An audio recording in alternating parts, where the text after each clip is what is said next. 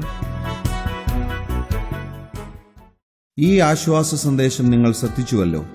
നിങ്ങളുടെ അഭിപ്രായങ്ങളും പ്രാർത്ഥനാ വിഷയങ്ങളും ഞങ്ങളെ എഴുതി അറിയിക്കുമല്ലോ. ഞങ്ങളുടെ വിലാസം: professor M.Y. Yohannan, post box number 17, Kolenchery 682311. Phone 9142303096.